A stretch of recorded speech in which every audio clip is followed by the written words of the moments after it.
Naturalmente todo el mundo piensa que cuál es el riesgo que tiene esta operación.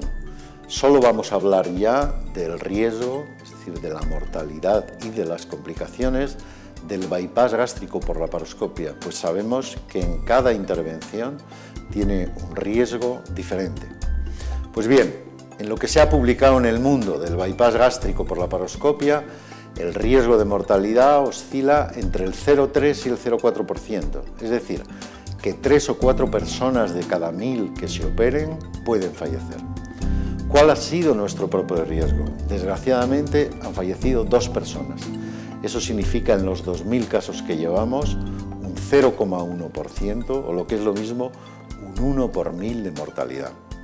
Esto es bastante bajo si lo comparamos con otras operaciones como puede ser la prótesis de cadera, que tiene una mortalidad entre el 1 y el 2%, es decir, 10 a 15 veces más, o incluso la vesícula por laparoscopia, la colecistectomía por laparoscopia, tiene una mortalidad del 0,2-0,3%, es decir, 2-3 veces más que la que nosotros tenemos con el bypass gástrico.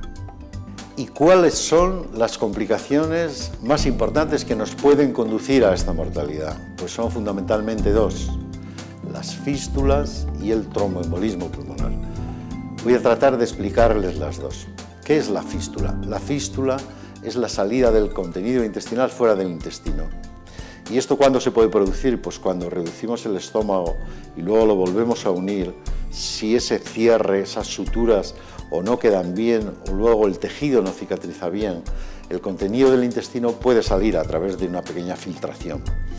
¿Qué ocurre? Que ese contenido es un contenido contaminado, con lo cual se va a producir una infección, se va a producir una peritonitis. ¿Y qué hacemos para prevenirlo? Pues hacemos 3 cosas. Una, durante la propia operación, a través de una sonda que el paciente tiene introducida por la boca, inyectaremos un colorante que se llama azul de metileno y cerrando abajo en el asa con una pinza haremos un test de fuga normal y corriente. Veremos que eso está hermético, que no pierde nada. En segundo lugar, al día siguiente, no contentos con lo anterior, al día siguiente de la operación, el paciente antes de tomar nada baja a rayos, se va a beber un sorbo de contraste. Y una vez visto que todo está correcto es cuando empieza a beber. Y lo tercero que hacemos es que dejamos ahí un tubito que se llama un drenaje y que va a permanecer 6 días en esa posición. ¿Y para qué sirve ese tubo? Pues el tubo sirve para detectar precozmente un problema. Si tenemos un problema, lo que va a salir por el tubo va a ser diferente o a veces incluso cambia el olor. Es decir, el tubo nos detecta precozmente que hay un problema, pero además, como está conectado a un sistema de vacío, va a extraer ese contenido contaminado, con lo cual la gravedad de la fístula va a ser menor y muchas de ellas curarán solo por esto, por tener un drenaje y dejando sin comer unos días. ¿Cuántas fístulas hemos tenido? En total, 0,7% de fístulas. Bien es cierto que en los últimos 700 casos que damos una sutura, como se ve en el vídeo, al reservorio, el número de fístulas ha disminuido a 0. ¿Cuál es la segunda complicación importante o grave? El tromboembolismo pulmonar. ¿Y qué es el tromboembolismo? Los trombos o los coágulos se originan generalmente en las venas profundas de la pantorrilla.